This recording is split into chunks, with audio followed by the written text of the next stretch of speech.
ఇక మొదలెడదామా?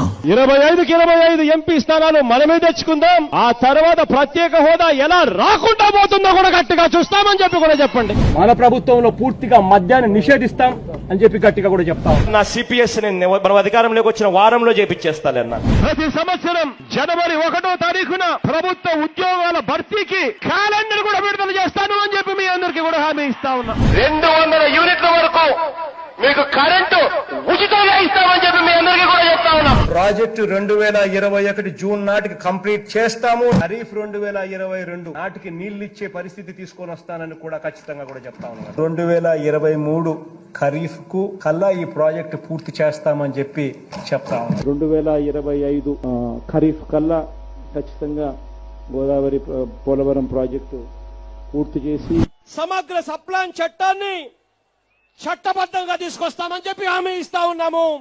3వ వంతు నిధులు బీసీలకు కేటాయిస్తాము అని చెప్పి హామీ ఇస్తా ఉన్నాను మీ అందరికీ.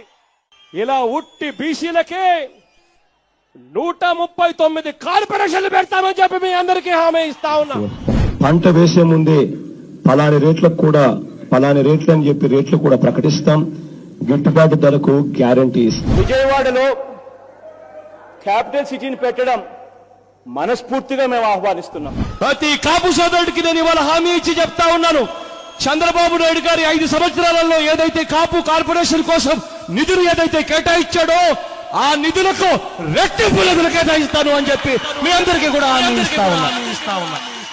ఇది జగన్ అనే నేను మనం అధికారంలోకి వచ్చిన వెంటనే ఆ చెప్పిన 5,000 కోట్ల రూపాయలను 10,000 కోట్ల రూపాయలు ఇస్తాను అని చెప్పి నేను చెప్పడం మోసమా అని అడుగుతా ఉన్నా. సౌమ్యుడిగా పేరు పొందిన ఎక్స్ ఎంపీని అతి కిరాతకంగా ఇంట్లోకి చొరబడి గొడ్డలి తీసుకొని నరికి అత్యంత దారుణంగా చంపడం అన్నది ఇంతకన్నా దారుణమైన విషయం ఎక్కడా ఉండదు. కరెంటు ఛార్జీలు బాదుడే బాదుడు. ఆ 2024 ఎన్నికలు జరిగేసరికి మందరిని పూర్తిగా తీసేసిన తర్వాత మనం ఓట్లు అడుగుతామని చెప్పి గట్టిగా చెప్తాం.